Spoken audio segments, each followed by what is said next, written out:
미국의 어느 마을, 외모 콤플렉스를 가졌던 한 미국 여성이 한국에서 몇 년을 보내고 오랜만에 다시 친구들과 미국에서 만나는 모습이 보입니다. 친구들은 많이 변해버린 여성을 보고 깜짝 놀라며 그 친구를 따라 한국까지 찾아가게 되는데요. 과연 이 미국 여성들에게 무슨 일이 있었던 걸까요? 안녕하세요. 저는 미국 국적의 에리카 진 에반스라고 합니다. 저는 지금 한국에서 뷰티 쪽 공부를 하고 있어요. 메이크업부터 시작해 피부 관리도 배우고 있죠. 한국에서 열심히 익히고 배워서 미국으로 다시 돌아가 제 이름을 건 저만의 뷰티샵을 오픈하는 게 목표랍니다.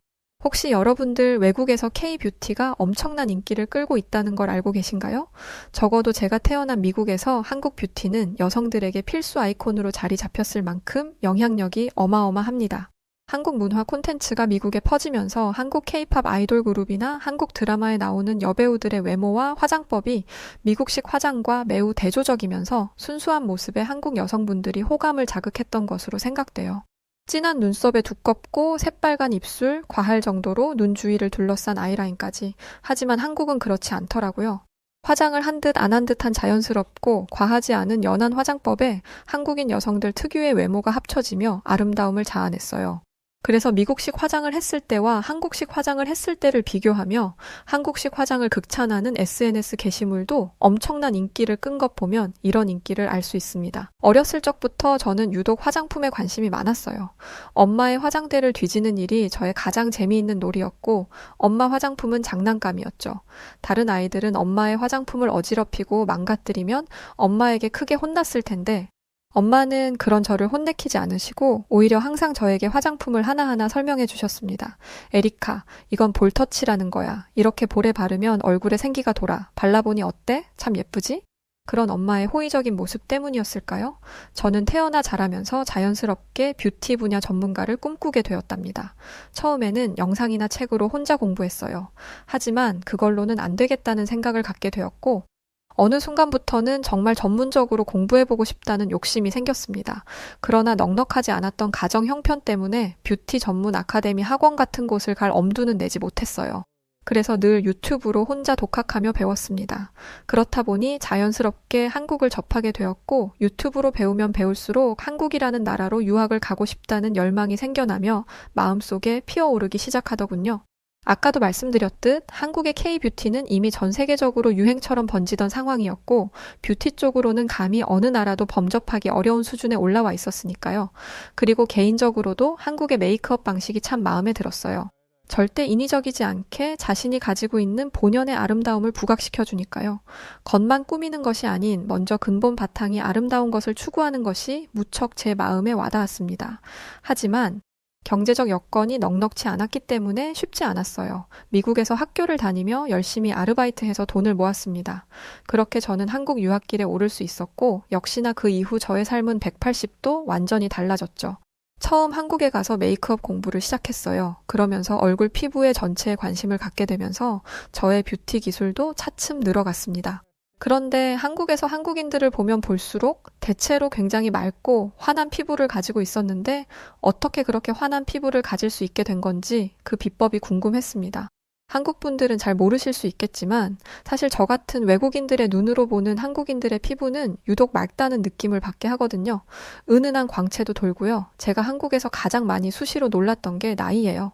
아니 제 눈에는 고작해야 20대 중후반, 30대 초반 정도로 보이는 사람들이 실제 나이가 40대 중반, 후반 이렇더라고요. 심지어 한국 중년 여성분들이나 남성분들을 만났을 때는 제 미국 친구들과 연령대가 비슷해 보이기까지 했을 정도로 한국인 분들은 다들 실제 나이보다 모두 젊어 보였어요. 그래서 그 비법이 뭐지? 싶어 공부했는데 비법 같은 건 따로 없던 것 같았고 그러면서 알게 된 건 한국인들의 태생 자체가 피부가 좋기도 하지만 저희 미국과 차별화되었던 건 바로 엄청나게 청결했다는 거예요. 한국에서 유학 생활을 하며 저도 한국인들처럼 잘 씻고 청결한 상태를 유지하기 위해 하고 있다지만 사실 한국에 오기 전 미국에서의 삶에서는 그렇지 않았거든요.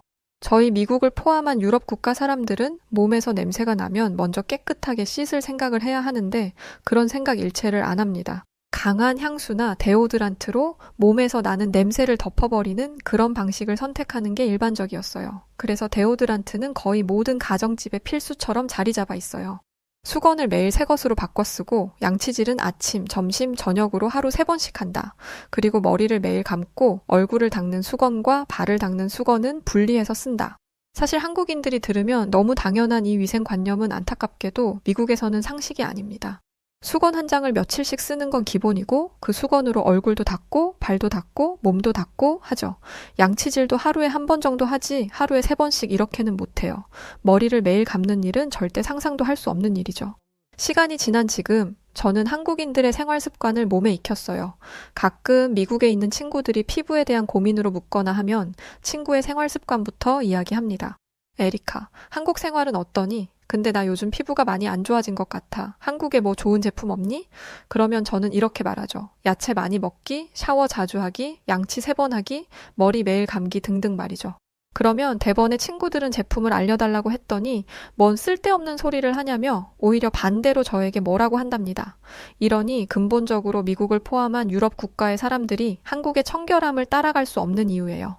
물론 한국의 문화 산업들이 유럽 전역에 영향력을 미치면서 한국의 생활 습관을 배우자라는 운동이 유행하면서 한국처럼 잘 씻고 다니는 사람들도 생겨나고 있기는 합니다. 하지만 아직 갈 길이 멀기만 하죠. 한국식 생활 습관을 실천한 사람들은 대부분 수긍해요. 그리고는 뒤늦게 그리고 알게 돼요. 미국인들처럼 사는 게 얼마나 비위생적이고 냄새 나는지 말이죠. 그건 마치 담배 피우는 사람이 자기가 담배를 피울 때는 흡연자에게 어떤 냄새가 나는지 모르다가 본인이 담배를 끊게 되면 얼마나 그 냄새가 역한지 깨닫게 되는 것과 마찬가지죠. 그래서 한국식 생활 습관을 익히고 있는 미국인들은 같은 자국 국민인 미국인들을 만나면 코부터 막아요. 시큼한 냄새가 나니까요. 한국인들이 미국인들에게 인기가 많은 건 아무 냄새가 안 나거나 오히려 은은한 비누향이 나서예요. 제가 한국에 오고 나서 이런 청결함에서만 놀란 건 아니었습니다. 한국인들 대부분이 평균적으로 모두 자신의 외모를 가꾼다는 사실이었어요. 한국의 길거리를 돌아다녀 보면 여러 사람들이 본인의 스타일에 맞는 옷차림을 하고 있는 모습을 볼 수 있었는데 굉장히 세련미가 넘쳐 보였죠. 이건 남자와 여자, 아이부터 어른들까지 모두가 구분 없이 동일한 모습을 보여주었어요. 미국은 헐렁한 반바지에 목이 다 늘어난 반팔티나 소매가 없는 가벼운 옷차림이 다니까요. 하지만 한국은 젊은 사람들은 뭐 말할 것도 없고 나이가 지긋하신 어르신분들까지도 단정한 옷차림으로 거리를 걷고 있는 모습을 정말 많이 봤습니다. 미국은 그냥 배를 까고 다니는 어른분들도 많거든요. 바지도 엉덩이에 거의 걸치다시피 해서 말이죠. 제가 한국에서 유학 생활을 하며 많은 시간을 보내다 보니 한국인분들의 이러한 깔끔한 생활 환경과 모습에 많이 흡수되었고 이런 생활 패턴이 당연한 저의 일상이 되기도 했어요. 그로 인해 제 피부도 많이 맑아졌죠. 그러던 어느 날이었어요. 한국에서 공부를 하다가 잠시 미국에 다녀와야 하는 일이 생겼었습니다. 왜냐면 엄마에게 받은 전화 때문이었는데 미국에 계신 저희 할머님께서 위독하시다는 이야기 때문이었어요. 저는 미국으로 가는 비행기를 예약하고 비행기에 올랐는데 문제가 발생하기 시작했습니다.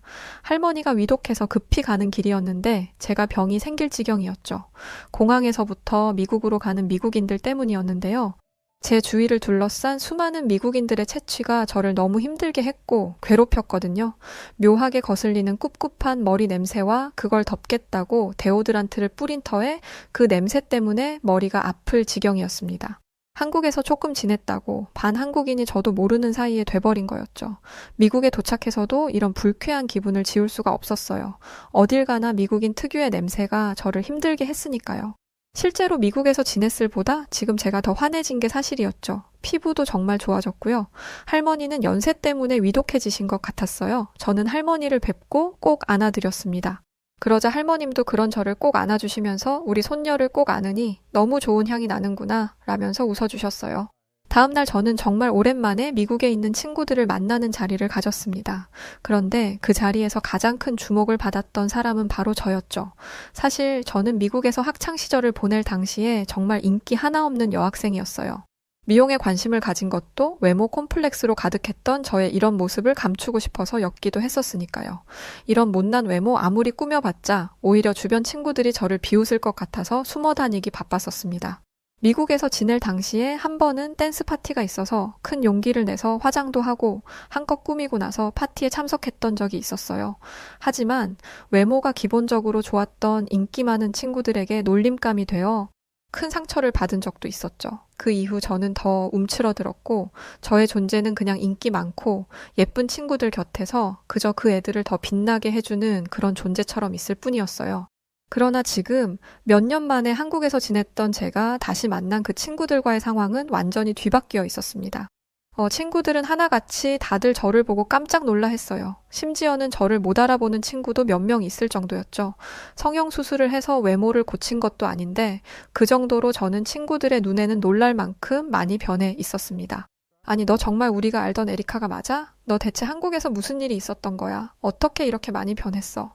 친구들은 제 변한 모습이 믿기지 않는 것인지 주위를 감싸고는 호들갑들을 떨었어요. 그 와중에 고등학교 시절에 저의 외모를 두고 항상 비웃고 놀리던 친구들 몇 명의 얼굴을 보게 되었는데 제일 당황스러워하는 표정을 하고 있었습니다.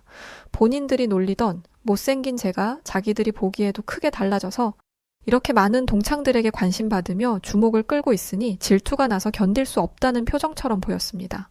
실제로 친구들은 저의 피부와 향기, 그리고 스타일링에 감탄했고 그날 친구들과의 만남의 자리에 여주인공은 다름 아닌 제가 분명했습니다. 그날 이후 저희 휴대폰은 거의 불이 날 것만 같이 친구들의 연락이 쏟아졌어요. 제가 이렇게 변할 수 있었던 방법들이 궁금했던 거죠. 친구들에게 하나둘 연락이 오기 시작하더니 분단 위로 메시지가 날라왔어요. 친구들이 다 같이 있는 자리에서는 자존심에 부러워만 하고 물어보지 못했지만 그 궁금증을 참지 못했던 것이죠. 저는 그런 친구들에게 답변보다 질문을 먼저 퍼부었어요. 제가 저에게 연락 온 친구들에게 뭐라고 역질문했었는지 아세요? 너 오늘 아침에 쓴 수건은 며칠 동안 사용한 거니? 양치는 언제 했어? 오늘 머리는 감았니? 샤워는 했어? 라는 질문들이었어요. 당연히 제 질문을 들은 친구들은 당황해했고 거의 대부분 민망함에 펄쩍 뛰는 반응이었어요.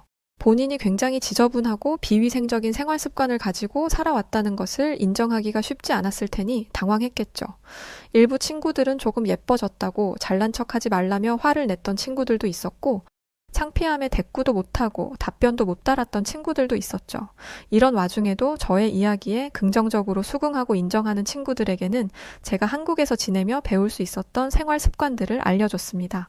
저는 사실 한국의 K-뷰티를 배우기 위해 한국으로의 유학길에 올랐던 건데 실제로는 훌륭한 미용법이나 기술보다 더 값진 것들을 배웠던 거예요. 트러블의 원인은 그대로 둔 채 원인들을 가리기 위한 그런 미용이 아닌 기본을 알게 되었던 것이죠. 한국인들처럼 기본이 좋으면 아주 가벼운 화장만으로도 엄청나게 아름다워질 수 있다는 것을 깨닫게 된 것이에요. 또한 이런 생활 습관과 식습관, 패턴을 제외하고도 한국인들만이 가지고 있는 전례 없는 특별함은 바로 마음이었어요. 상대방을 대하는 마음, 바로 배려였죠. 그리고 무한한 긍정적 마인드, 미소들은 칼을 대지 않았음에도 얼굴을 바꿔주는 마법을 부렸습니다. 이후에 저는 한국으로 다시 건너가 계속해서 한국에서의 삶을 살아가고 있는데 친구들을 마중 나가기 위해 인천공항으로 갔는데 그곳에서 저는 뭐에 씌인 사람들처럼 정신 못 차리고 있던 친구들을 만날 수 있었습니다. 에리카, 여기 한국 맞니? 진짜 맞아? 안 봐도 뻔했죠. 사실 저도 한국에 처음 발을 들였을 때 같은 반응이었으니까요. 미국의 공항도 넓고 크지만 한국의 인천공항은 실로 놀라울 정도로 넓고 쾌적하니까요. 늦은 시간이었음에도 불구하고 인천공항에는 수많은 사람들이 있었고 활기찼습니다. 저는 친구들을 데리고 친구들이 예약했던 호텔로 길을 안내하며 데려갔어요. 시계는 이미 자정을 넘긴 시간이었는데 호텔에 도착한 친구들은 배고픈데 시간이 너무 늦어서 뭘 먹을 수도 없겠네. 그러게 오늘은 그냥 자고 내일 아침 일찍부터 돌아다녀 보자. 이런 대화들을 하는 걸 들었어요. 그래서 저는 생각 없이 친구들에게 출출하면 치킨이라도 먹을래? 라고 말을 했는데 친구들이 황당한 표정으로 다들 저를 바라보더라고요. 그제서야 저도 친구들의 반응에 놀라며 친구들은 한국이 처음이지. 깜빡했네. 라는 생각을 하게 되었죠. 그때부터 그런 친구들의 반응이 재밌어서 나름 친구들을 더 놀래켜줘야겠다는 생각을 했던 것 같아요. 얘들아, 기다려봐. 자, 너희 뭐가 먹고 싶은지 메뉴를 한번 말해봐. 내가 30분 안에 지금 너희들 앞으로 음식을 가져다 줄 테니까. 친구들은 제 말을 듣더니 깔깔대고 웃기 시작하더라고요. 무슨 황당한 소리를 하냐면서 시계를 가리키며 지금 시간이 자정이 넘었다는 걸 저에게 상기시켜 주더라고요. 저는 한국 배달 앱을 열어서 치킨과 피자를 주문했습니다. 그 사이 친구들은 한국의 호텔 화장실에 들어갔다가 비데를 보고는 비명을 지르더군요. 야, 여기 비데가 있어? 우리 고급 호텔 예약 안 했잖아. 근데 이게 여기 왜 붙어 있지? 라면서 호들갑 아닌 호들갑들을 떨고 있었어요. 실제로 미국은 정말 비싼 고급 호텔이나 가야 비데와 같은 시스템을 가진 화장실을 만날 수 있거든요. 이름만 들어도 알만한 호텔이 아닌 이상 어느 호텔을 가도 비데를 구경하기란 어렵습니다. 하지만 한국은 가까운 호텔이 아닌 모텔을 가도 기본적으로 이런 비데가 달려 있었으니까 확실히 세계 1위 선진국이라던 미국의 사람들이 한국의 이런 환경들을 보면 놀랄 수밖에 없는 거죠. 그러던 그때였어요. 호텔에서 벨이 울렸고 제가 주문했던 음식들이 도착했습니다.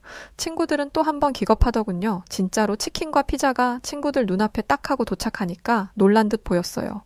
다들 오마이갓을 연신 외치면서 사진들을 찍기 바빴고 한 친구는 동영상을 찍으면서 지금 시계를 보세요. 새벽 1시가 조금 안 된 시간에 한국에서 이런 음식들을 우리는 배달시켜 먹을 수 있었어요. 라며 영상을 찍는 친구들도 있었습니다. 아마 친구들이 많이 놀랐을 거예요. 물론 미국에도 음식들을 배달해 줍니다. 근데 날이 밝을 때도 아니고 더군다나 새벽 1시가 다 되어가는 이런 시간에 음식을 배달시켜 먹을 수 있는 곳이란 미국에서 찾아보기는 어려웠던 게 사실이니까요. 다음 날부터 친구들은 본격적으로 어떻게 너가 그렇게 아름다워질 수 있었는지 그 화장품이나 미용 방법을 알려달라며 조르기 시작하더라고요. 그래서 제가 그때 친구들을 어디로 데려갔는지 아시나요? 바로 한국의 찜질방이었습니다. 그동안 미국에서 더럽게 묵혀있던 노폐물들을 다 없애야 된다고 생각했거든요. 친구들은 제가 한국의 찜질방이란 곳이 있는데 그곳에 가서 일단 씻는 것부터 하자고 이야기를 했더니 무슨 한국까지 와서 씻는 것에 시간을 보내냐며 화장품 매장이나 가자고 조르더라고요. 너희들이 비법을 알려달라며 그랬으면 나를 믿고 그냥 내가 하자는 대로 따라와. 그러지 않을 거면 나는 그냥 돌아갈 테니까 너희들끼리 한국에서 시간 보내고 알아서들 미국에 돌아가던지. 말도 안 통하는 먼 타지 한국에서 친구들이 할 수 있는 일은 없었고 당연히 제 말을 수긍하고 제가 가자고 했던 찜질방으로 함께 향했어요. 친구들은 한국의 찜질방에 들어서자 동그란 눈을 하고는 여기가 몸을 씻는 곳이 맞냐면서 재차 물어보더라고요. 그럴만 하겠죠. 생전 태어나 목욕을 하는 공간을 가본 적도 없고 심지어 집에 있는 샤워실도 아주 뜸하게 왔다 갔다 했던 친구들이 한국에 넓고 첨단화된 찜질방에 들어왔으니 놀랄 수밖에요.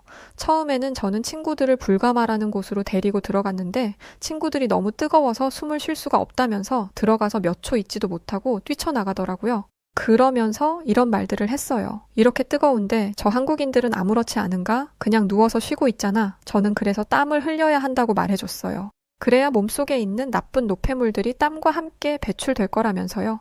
친구들은 저를 따라 뜨거운 불가마, 얼음방, 황토방까지 모두 한 바퀴를 돌았고 찜질방의 한 곳에 마련되어 있는 음식 코너에 데려가 시원한 식혜를 시켜주었습니다. 친구들은 처음 식혜를 보더니 기겁을 하더라고요. 아니 뭔데 이렇게 누리끼리 해? 이 안에 들은 건 뭐래? 나 이거 안 마실래? 이거 이상해? 라면서 거부하더라고요. 그런데 옆에 있던 한 친구가 나는 마셔볼래 하더니 한 입 마시더라고요. 그런데 너무 우습게도 이후에 벌컥벌컥 식혜를 다 마셔버리는 거 있죠. 그 모습을 지켜보던 친구들도 너도 나도 할 것 없이 식혜를 마셨고 너무 맛있다면서 이런 건 처음 먹어본다며 이게 뭐냐고 물어보더라고요.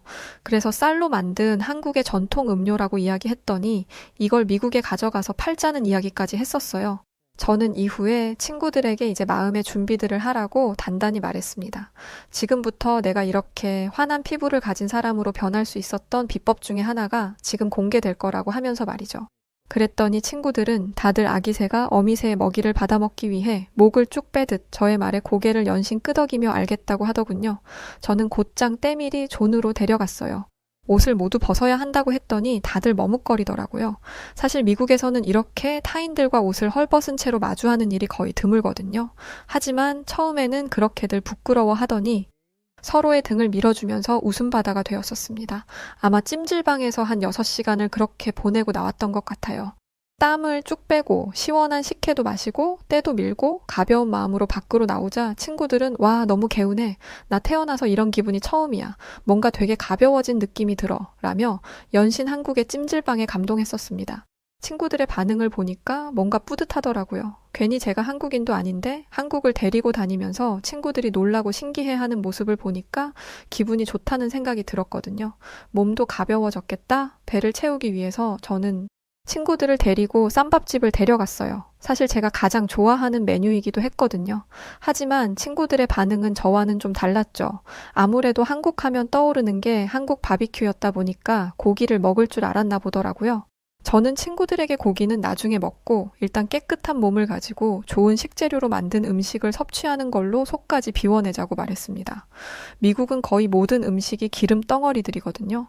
햄버거, 인스턴트, 튀김, 기름 범벅된 고기, 스테이크, 베이컨 등등 동물성 기름이 잔뜩 들어가는 음식들이 주 메뉴이고 실제로 거의 그런 음식들만 섭취하며 살아가요.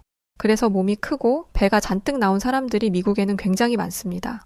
하지만 제가 쌈밥집을 가장 좋아했던 건 고기도 있고 다양한 야채들이 준비되어 함께 섭취를 하다 보니 굉장히 건강하다는 느낌을 받았었기 때문이었어요. 그래서 친구들에게도 이런 저의 경험을 알려주고 싶었습니다. 도착한 쌈밥집에서 먹는 방법을 알려줬어요. 그렇게 음식들을 먹은 친구들은 제 예상대로 하나같이 뭔가 되게 신선한 음식 같다며 고기도 맛있고 야채들과 함께 먹으니 느끼하지도 않고 속도 불편하지 않다며 이런 말까지 하더라고요. 찜질방에서 식혜를 가지고 팔잔 얘기를 하더니 여기서도 이걸 가지고 미국에 가서 팔자는 말이었죠. 그때 친구들하고 엄청 웃었었습니다. 그날도 그렇게 한국에서의 시간은 저물었고 어둑한 밤이 찾아왔어요. 친구들과 거리를 걷는데 한 친구가 걸음을 멈추더니 주변을 계속 두리번거리기 시작하더군요. 그래서 저는 그 친구에게 다가가 말했습니다. 왜 그래? 왜 가다 말고 주변을 그렇게 두리번거려? 라고 물었습니다. 그러자 그 친구는 손가락으로 무언가를 가리키더니 이런 말을 하더라고요. 에리카, 이거 안 보여? 오토바이에 시동이 걸려 있는데 사람이 없잖아. 그 말을 들으니까 대번에 이해가 되더라고요. 오토바이에 시동이 켜진 건 분명 음식을 배달하는 오토바이였고 배달원은 자리를 비워 음식을 가져다 주러 갔을 텐데 미국인들 입장에서 한국을 처음 경험한 이상 이렇게 시동을 걸어둔 상태로 오토바이에서 떨어져 있다는 건 상상도 할 수 없는 일이었을 테니 신기했을 거예요. 한국이잖아. 미국은 이렇게 시동 켜둔 상태로 1분만 놔둬도 누가 훔쳐가겠지만 한국은 아무도 안 훔쳐가. 한국인들은 남의 물건을 탐하는 사람들이 아니거든. 그 말을 들은 친구들은 다들 충격을 받았는지 머리를 부여잡고는 또 다시 오마이갓을 외치더군요. 한국이 안전하고 치안이 좋다는 얘기는 들었지만 이 정도인 줄 몰랐어 라면서 이 상황을 눈으로 보면서도 믿을 수 없다며 놀라워 했었습니다. 그런데 저도 이런 친구들 모습이 재밌어서 더 놀래켜주자는 생각에 밤늦도록 한국의 밤거리를 돌아다니며 시간을 한참 보냈습니다. 그리고 자정이 넘고 새벽 시간이 다가올 무렵이 되었죠. 저는 속으로 이 정도면 됐겠다라는 생각에 친구들을 데리고 일부러 아주 으쓱한 골목길로 데려갔어요. 친구들은 점점 불빛이 사라지고 어두운 골목길로 제가 앞장서 들어가자 발걸음을 멈추더니 저를 부르더군요. 에리카, 자꾸 어디 가는 건데? 여기 너무 어둡고 위험해 보이는데 이제 숙소로 돌아가자. 저는 친구들의 말을 들었음에도 점점 더 깊은 골목길까지 계속해서 들어갔어요. 그런데 한참 걷다 보니 조용해서 뒤를 돌아봤었죠. 친구들이 걸음을 멈추고 먼 발치에서 저를 안절부절하지 못한 채 저를 지켜만 보고 있던 거였어요. 저는 그런 친구들에게 왜 그래? 얼른 와! 라고 재촉했지만 친구들은 겁이 잔뜩 났는지 벌벌 떨고만 있었습니다. 저는 친구들이 있는 쪽으로 다가가 말했죠. 왜 그렇게 겁을 잔뜩 먹었어? 겁나? 그러자 친구들은 너가 단단히 미쳤구나. 너 지금 시간이 몇 시인 줄 알아? 누구한테 잡혀가기라도 하면 어쩌려고 이런 어두운 곳까지 우리를 데려오는 거야. 친구들은 씩씩거리면서 저에게 뭐라고 했었고 저는 한국이 그만큼이나 안전한 곳이라는 걸 보여주고 싶었다고 말했어요. 한국은 실제로 밤 늦은 시간까지 여성들이 혼자 길을 걸어 다녀도 안전할 수 있는 유일한 국가이기도 했고 제 친구들이 다시 미국으로 돌아간다면 다시는 이런 경험을 못할 거라는 걸 알았기 때문에 한국인들에게는 너무나 당연한 일상적인 모습이었지만 이런 모습들도 미국인들은 몸으로 느껴보고 알았으면 하는 마음이 들었거든요. 친구들이 놀랐는지 삐진 것 같아 보여서 친구들에게 타이르듯 내일 이제 한국의 화장품을 구경하러 가자며 달래주었습니다. 다음 날 데려간 곳은 한국의 올리브영이라는 화장품 매장이었어요. 친구들은 너도 나도 할 것 없이 한국의 화장품들을 보더니 눈이 뒤집히더라고요. 올리브영에서 쇼핑하고 친구들과 카페에서 한국에서의 경험들이 어땠냐고 물어봤었습니다. 그랬더니 친구들은 미국하고 한국이 너무나 많이 다르다면서 한국에서의 경험들은 자신들의 인생 최고였다며 좋은 가이드를 해줘서 고맙다는 말들을 해주더라고요. 친구들이 뭔가 느낀 것 같은 기분이 들어서 기뻤습니다. 그래서 친구들에게 그간의 일들을 이야기해줬어요. 나도 사실은 한국의 K-뷰티를 배우려고 왔던 건데 막상 와서 한국에서 많은 시간을 보내며 살아보니까 한국인들이 유독 환하고 아름다웠던 건 고급 화장품도 아니고 화장법도 아니더라고. 매일 청결하게 몸을 유지하고 자주 씻고 동물성 기름이 잔뜩 들어간 음식만 섭취하는 게 아니라 야채와 함께 먹으면서 식물성 기름으로 적절하게 조화를 이루고 있는 삶. 이런 생활 습관과 문화들이 한국인들을 아름답게 해주는 거였다는 걸 배웠거든. 그래서 그런 한국의 생활 문화를 받아들이고 나도 한국인들처럼 청결하게 하는 것에 노력했고 지금은 거의 습관화되었는데 어느 순간부터 내 모습이 바뀌어가고 있다는 게 느껴지더라고. 사실 너희들이 나를 처음 보고 많이 변했다며 비법이 뭐냐고 물었을 때 확실하게 답하지 않고 너희에게 반대로 오늘 잘 씻었는지 물어봤던 이유가 바로 이거였어. 저의 이야기를 한참 들었던 친구들은 갑자기 저에게 모두 다가오더니 다 같이 저를 안아주면서 너무 고맙다고 하며 정말 한국에서 멋진 걸 알게 되었다고 했고 며칠이었지만 실제로 한국에서 지내보니 내가 했던 모든 말들이 납득이 된다면서 고개를 끄덕여 주었습니다. 친구들은 무사히 다시 미국으로 돌아갔어요. 이 친구들은 요즘 한국인들처럼 자주 씻고 양치도 3번씩 하고 수건도 분리해서 쓰는 노력들을 하고 있다고 해요. 물론 아직 습관되지 않아서 빼먹은 날들도 있다고는 하는데 예전에 비하면 진짜 좋아진 거니까 그걸로 충분히 저는 만족합니다.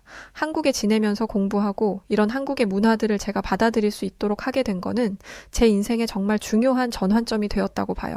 그렇지 않았다면 아마 지금 미국에서 외모 콤플렉스에 빠진 여성으로 평생을 살았을 테니까 말이죠. 그래서 한국은 제가 태어난 저의 자국은 아니지만 누구보다 한국을 사랑하는 사람 중에 하나라고 자신 있게 말할 수 있답니다.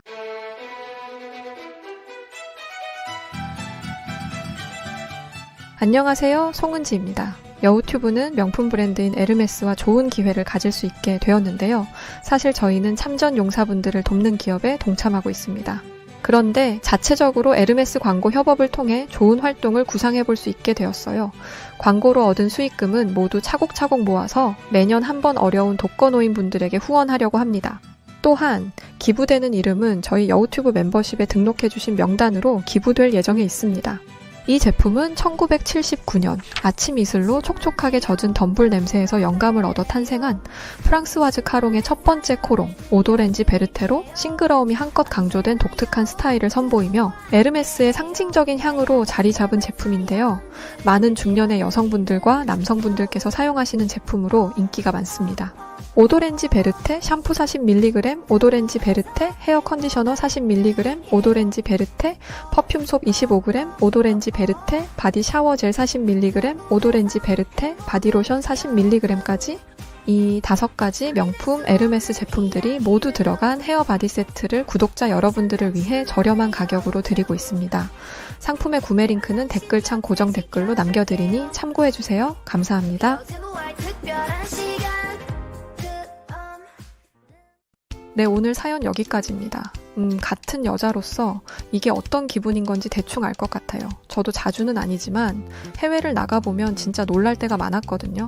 안 씻는 사람들이 많아서요. 우리 한국인 분들이 정말 청결하긴 해요. 네, 여하튼 사연 보내주셔서 고맙습니다. 오늘 사연 여러분들 어떻게 들으셨나요? 사연이 좋으셨다면 구독, 좋아요 부탁드리고 지금까지 사연을 전해드렸던 여우튜브 송은지였습니다. 더 재밌고 좋은 영상으로 다시 찾아뵐게요. 영상 끝까지 시청해주셔서 고맙습니다. 그리고 우리 구독자 여러분들 모두 감사합니다. 사랑합니다. 당신만의